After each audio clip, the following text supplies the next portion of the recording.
I am really thrilled to welcome you, Yoni, from our Belgium partner, Generations Recruitment, today. This is our Talentor talk, and it will be all about talent management and its different facets. Thank you, Yoni, for joining today on this extremely interesting topic. Do you mind introducing yourself and your experience a little bit? No, that's all. Thanks, Julia, for inviting me to your podcast or to your exercise. I'm Yoni Spiro. I'm actually the founder of Generations Recruitment, the local partner in Belgium of Talentor International. 45 years old, proud dad of 3 children, graduated from the political sciences and international relations of the Brussels University with a postgraduate in management at the Solvay Business School.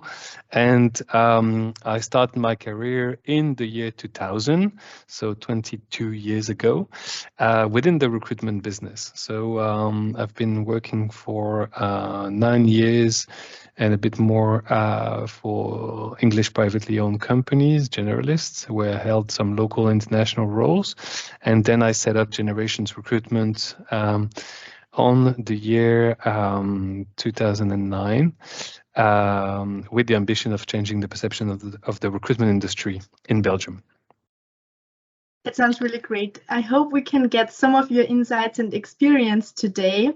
And I guess we all know that in the current economic situations where organizations are desperate to find talent that fits their company culture and values, and of course the skills they need, we all know that an exceptional talent and retention management is a key factor for companies' success and also to have an advantage to their competitors in terms of the human capital. I would like to know why you're having a major focus on talent management and at the moment, and also what you think why it is now more important than ever. Okay, thanks. Good question. Obviously, the first answer is on the first question. The first answer to your question about why we're focusing on talent management is first of all about the vision of Generations Recruitment.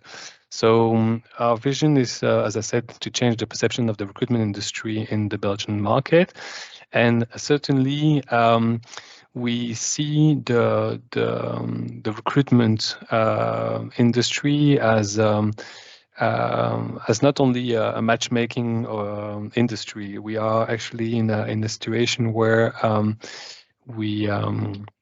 we foresee an holistic view on talent acquisition and talent retention. So when you select a candidate, it's rather to avoid a one-for-one changes, but to see how can the person evolve within the organization. So just to come back to your initial question, where we're focusing on that as much as we are within Generations Recruitment is our mission, first of all, because we want to anchor people's development and by offering a sustainable recruitment solution. And secondly, because we saw that there was a gap on the market of understanding the reason why people were leaving the organization, and certainly after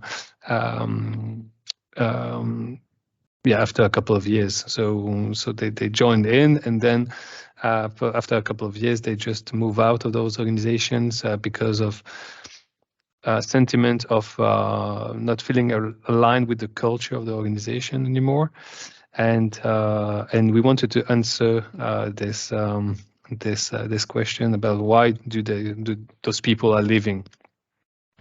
So voilà, we're focusing on that talent management aspect because one, we want to offer a sustainable recruitment solution, so it's in our DNA. And secondly, because our mission is actually also to develop individuals, so just not to push them into jobs. And I think that actually that's the beauty of the Talentor network, as well as that everyone that I met in the Talentor network have this kind of a vision of recruitment, which is a long-term view on how they can be meaningful to candidates and clients. You're right, and it's really important because if people don't see each other in the company for a long time and that they can develop they will leave sooner or later. And I also always feel that like talent and also retention management are two separate things, but they cannot go with one another, like without one another. And that talent management is playing like a big role in retaining your employees, as you already mentioned. Can you tell us like your impressions as well, what you think are the most important tasks and success factors for a company's talent and retention management? Yeah, okay. So it's a vast aspect here. So the idea is to see how, well, for us, I mean, as a recruitment company, as an intermediary between the market of candidates and the clients side, which we see a lot of things. The idea and the advices or the things that I think are the most important for organizations to retain their employees are first of all having clear vision of where they want to go and how they want to impact the world. So that's one thing. The second thing is maybe to acknowledge the role of the people and the teams within the organization to the result of the organization. So really to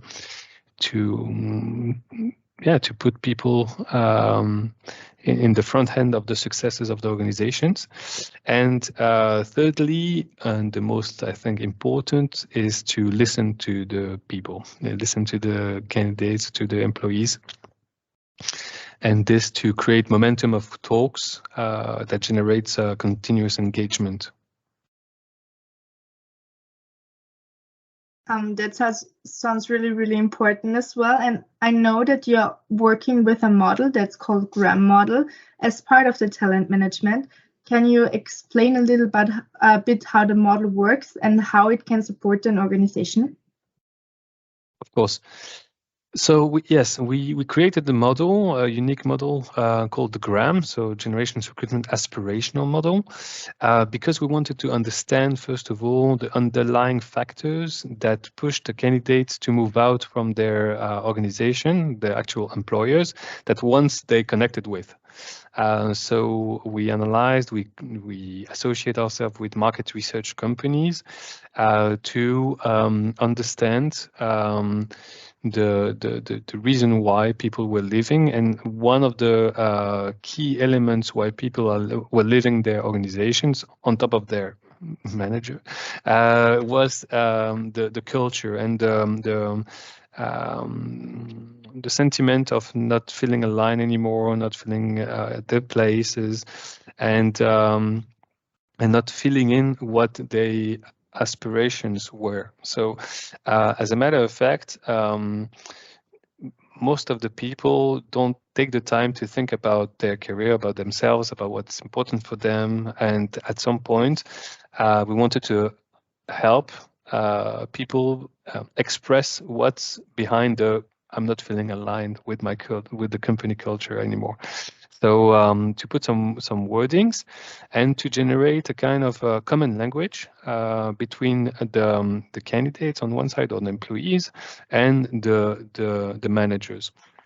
So again, it fuels the mission of Generations Recruitment to change the perception of the recruitment industry and just to be meaningful and sustainable. And in that perspective, we came across this model as aspirational model, which actually help to rationalize the expectations of the manager on one side, and then the aspirations of the candidates on the other side on the job. And it helps at two levels. The first one is at the selection. So to understand, it's to give a new eye on the candidate's application and the candidate personality, and to have his of her aspirations at work in the next phase of her career. And secondly is on the retention side, because we saw that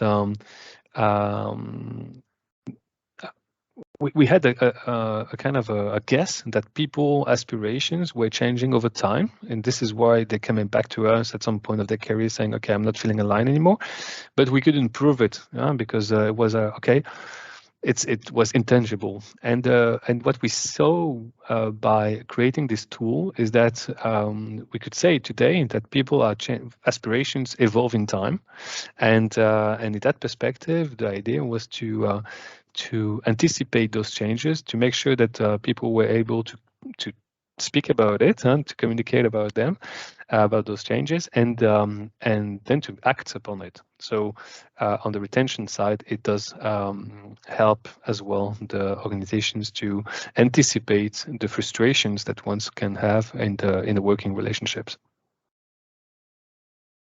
As you already mentioned now, and also earlier, that it is just not enough that people feel aligned with the company when we select them.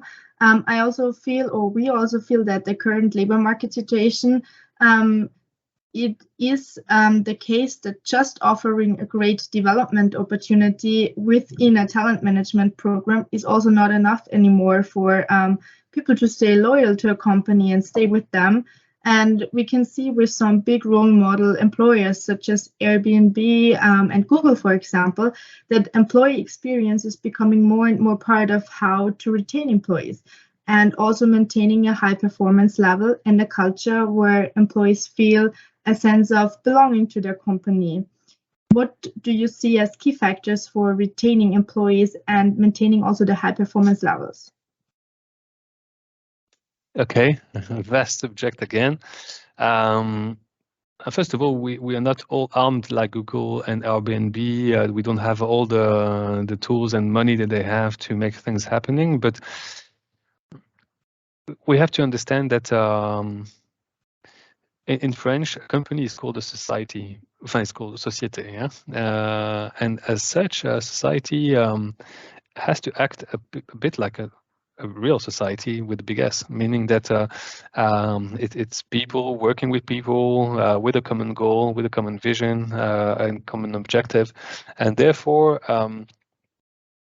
again, I think communication, clear vision, making sure that it's not only what's in it for the company, but what's in it for the candidates, for the employees, to be part of the story, to be impactful and have a positive impact on the organization and on the society as such. And maybe we'll touch base about this later, about the new generations on the work floor, which are going to shift the models, which are today already in the moving stages.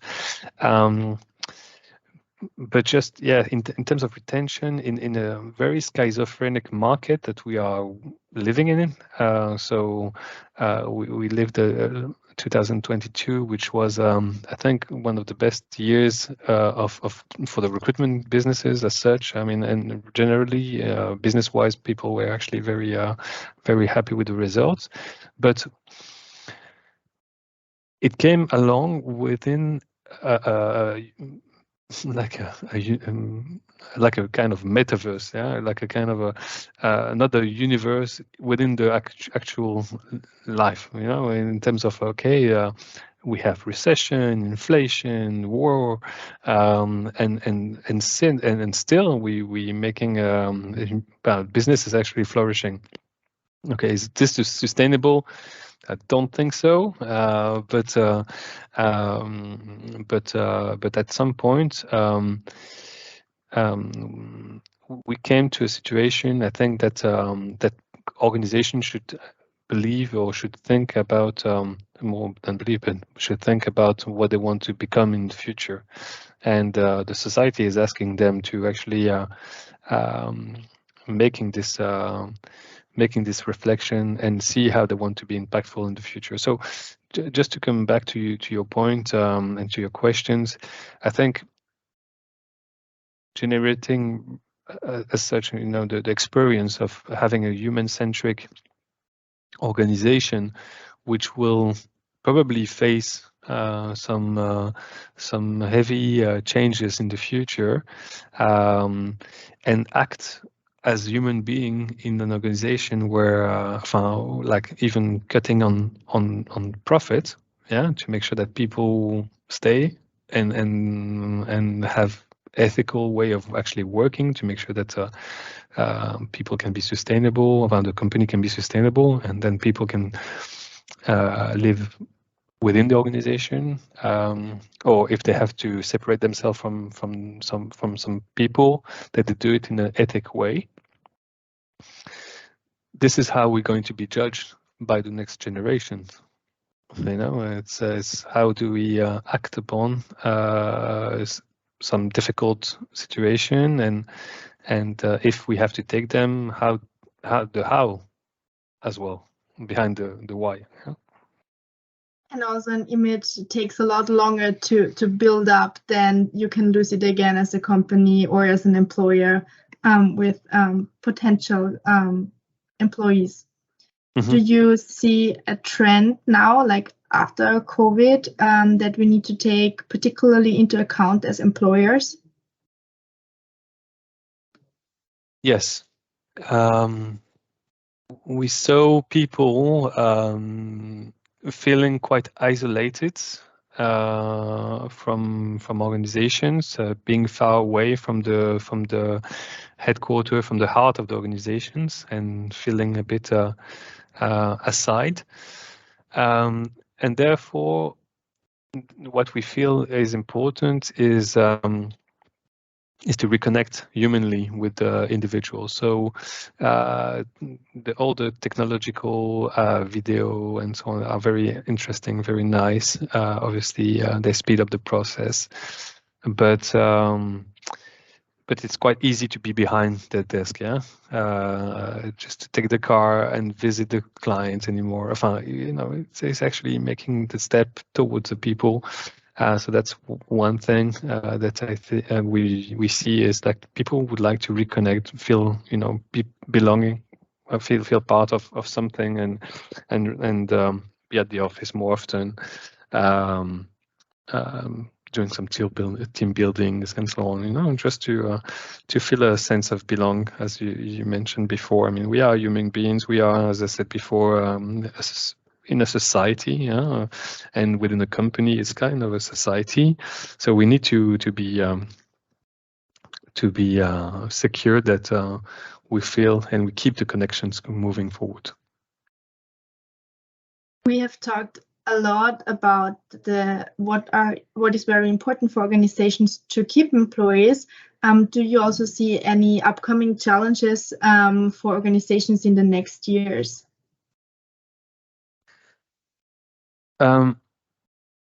Yeah, I think that's what I said a bit before. It's kind of are we going to still live in this kind of schizophrenic world where we're still going to do some business like we did this year?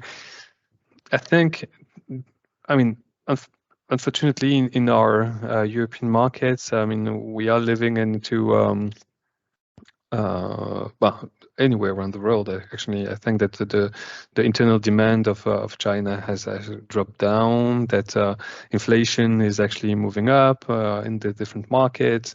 That the war is still continuing in Ukraine, not just in the neighboring countries, and therefore cost of actually making business is going to be higher. And therefore, well, in Belgium we have indexation as well. I mean, so the salaries will become higher by indexations.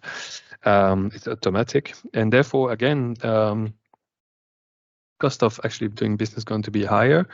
And as I said, I think if organizations want to survive in the future, they will need to see how they can do it in such a way where in putting the human value back on track. You know, it's how do you going to live this turmoil period is going to actually and the way that you're going to handle the difficult situations. are going to be written down by the next generations, and as you said, difficult to get back. The credibility makes years to actually build up, but takes a snap to actually get raised. So yeah, I think that in that perspective, organization will have to make to think their politics, the internal way that they want to act very thoroughly. And you also talked, and you said right now there are so many changes, and it's so fast and flexible. And also one of the changes that is talked about really a lot is the new generation, Gen Z, entering the labor market, and also their expectations and values. Do you think this will affect companies' HR strategies? And do you think that the need to change is pressuring because of the market situation as well? Okay. Yeah, I think the organizations are changing anyway, that they need to already now, because the society acts are looking at them at the moment, and we are looking at them, and even myself as a business leader, we're looking at me to see how do we do, not so much about the why we do it, but how we do it again. So we need to change. It will probably change a lot of things in terms of I think the next years are going to be maybe a kind of a rip-up of what has been done before, and then build up on new value business, value-driven businesses, positive impact businesses. And this is why Gen Z is actually quite interesting within the market, as before as well, and the other generations. When a new generation comes in, they tend to actually shift the way of doing business, or at least engaging a new dynamic.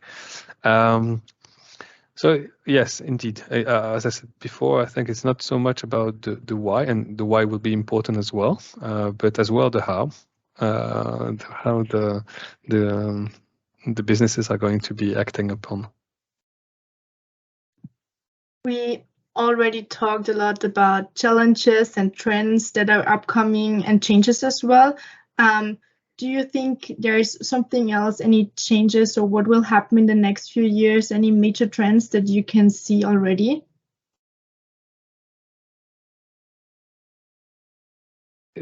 Yeah.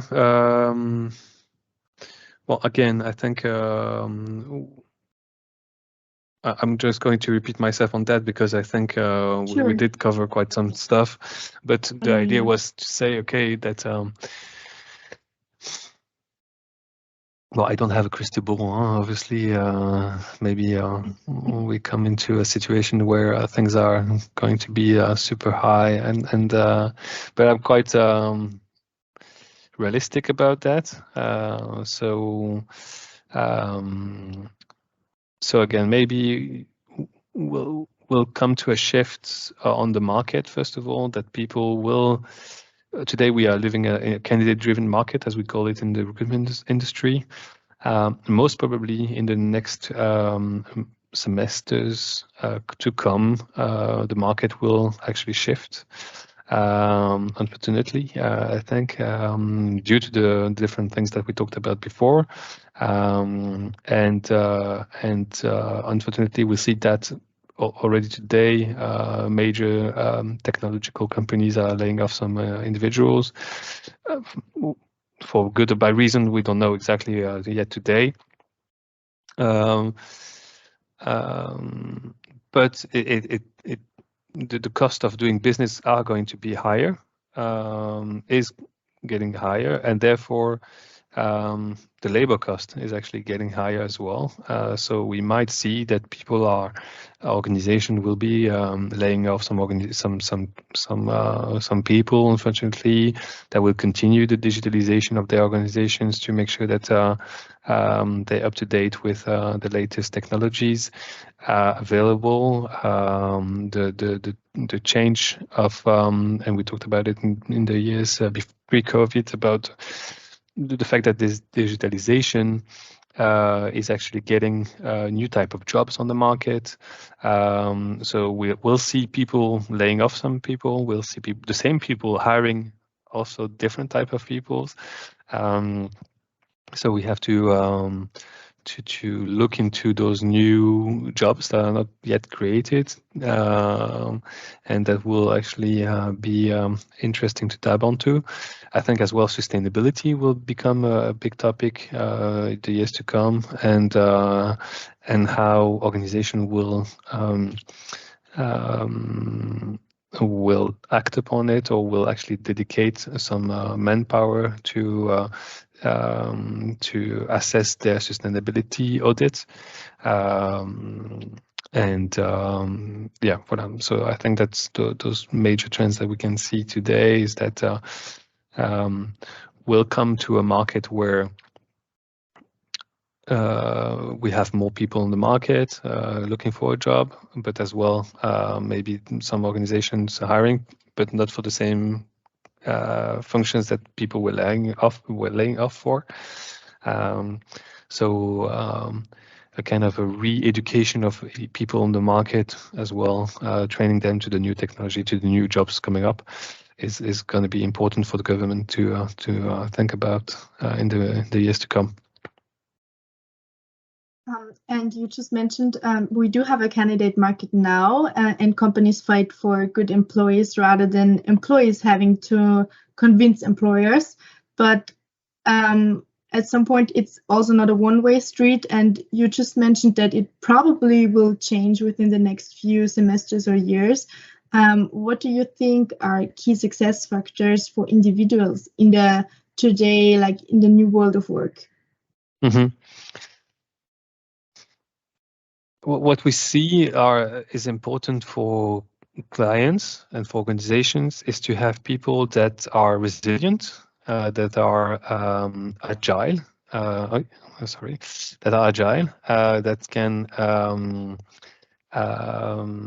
adapt to a changing world, that have the curiosity to learn and to keep on learning, and that are able to communicate. So it's important that the organization generate a momentum of communication with employees, but that employees can also that the employees needs to communicate as well. They need to share their thoughts and to have a space for that, of course. But then they need to act upon it.